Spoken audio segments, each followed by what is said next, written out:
ನಮ್ಮ ದೇವರು ಕರ್ತನಾದ ಯೇಸು ಕ್ರಿಸ್ತನ ನಾಮದಲ್ಲಿ ಅನುದಿನದ ಆಹಾರ ಪ್ರಿಯರಿಗೆ ಪ್ರೀತಿಯ ಶುಭಾಶಯಗಳು.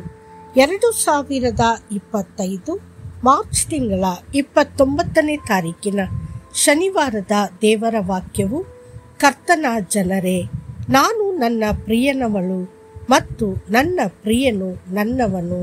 ಪರಮಗೀತ 6:3. ನಾವು ಕರ್ತನಿಗೆ ಸೇರಿದವರು, ಕರ್ತನು ನಮ್ಮವನು. ನಾವು ಆತನನ್ನು ಸ್ವೀಕರಿಸಿದಾಗ ಆತನು ನಮಗಾಗಿ ಇರುತ್ತಾನೆ. ಅವನು ನಮ್ಮೊಂದಿಗಿದ್ದಾನೆ, ಅವನು ನಮ್ಮೊಳಗಿದ್ದಾನೆ. ಹೀಗೆಯೇ ಆತನನ್ನು ಸಂಪೂರ್ಣವಾಗಿ ಅನುಭವಿಸುವುದು. ಅಮೆರಿಕ ಸಂಯುಕ್ತ ಸಂಸ್ಥಾನವು ಸ್ವಾತಂತ್ರ್ಯ ಪಡೆದು ಗಣರಾಜ್ಯವಾದಾಗ ಅಮೆರಿಕದ ಅಧ್ಯಕ್ಷ ಅಬ್ರಹಾಂ ಲಿಂಕನ್ ಗಣರಾಜ್ಯ ಎಂದರೇನು ಎಂಬುದನ್ನು ಸ್ಪಷ್ಟಪಡಿಸಿದರು. ಗಣರಾಜ್ಯ ಎಂದರೆ ಜನರಿಂದ, ಜನರಿಗಾಗಿ ಮತ್ತು ಜನರೊಂದಿಗೆ ಇರುವ ಸರ್ಕಾರ ಎಂದು ಅವರು ಹೇಳಿದರು. ಈ 3 ಭಾಗಗಳ ಬಗ್ಗೆ ಒಂದು ಕ್ಷಣ ಯೋಚಿಸಿ. ಕ್ರೈಸ್ತ ಜೀವನವು ಹಾಗೆಯೇ.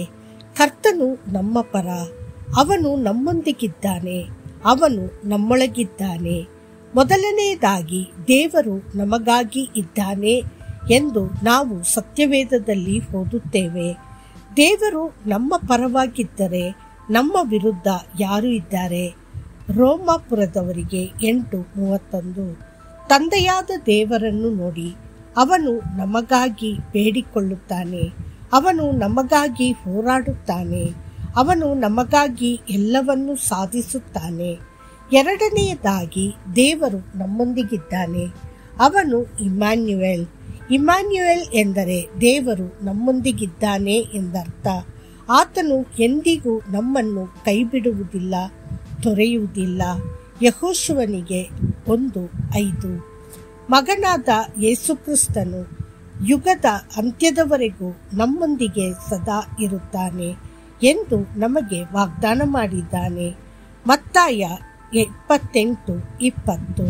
ಮೂರನೆಯದಾಗಿ, ಅವನು ನಮ್ಮೊಳಗಿದ್ದಾನೆ. ಆತನೇ ಪವಿತ್ರಾತ್ಮ. ಅವನು ನಮ್ಮ ದೇಹವನ್ನು ದೇವಾಲಯವನ್ನಾಗಿ ಮಾಡಿ ನಮ್ಮೊಳಗೆ ವಾಸಿಸುತ್ತಾನೆ. ಕರ್ತನು ಪವಿತ್ರಾತ್ಮನನ್ನು ವಾಗ್ದಾನ ಮಾಡಿದಾಗ ಆತನು ಹೇಳಿದನು, ಆತನು ನಿಮ್ಮಲ್ಲಿ ನೆಲೆಸಿರುವುದರಿಂದ ನೀವು ಆತನನ್ನು ತಿಳಿದುಕೊಳ್ಳುವಿರಿ. ಯೋಹಾನ 14:17.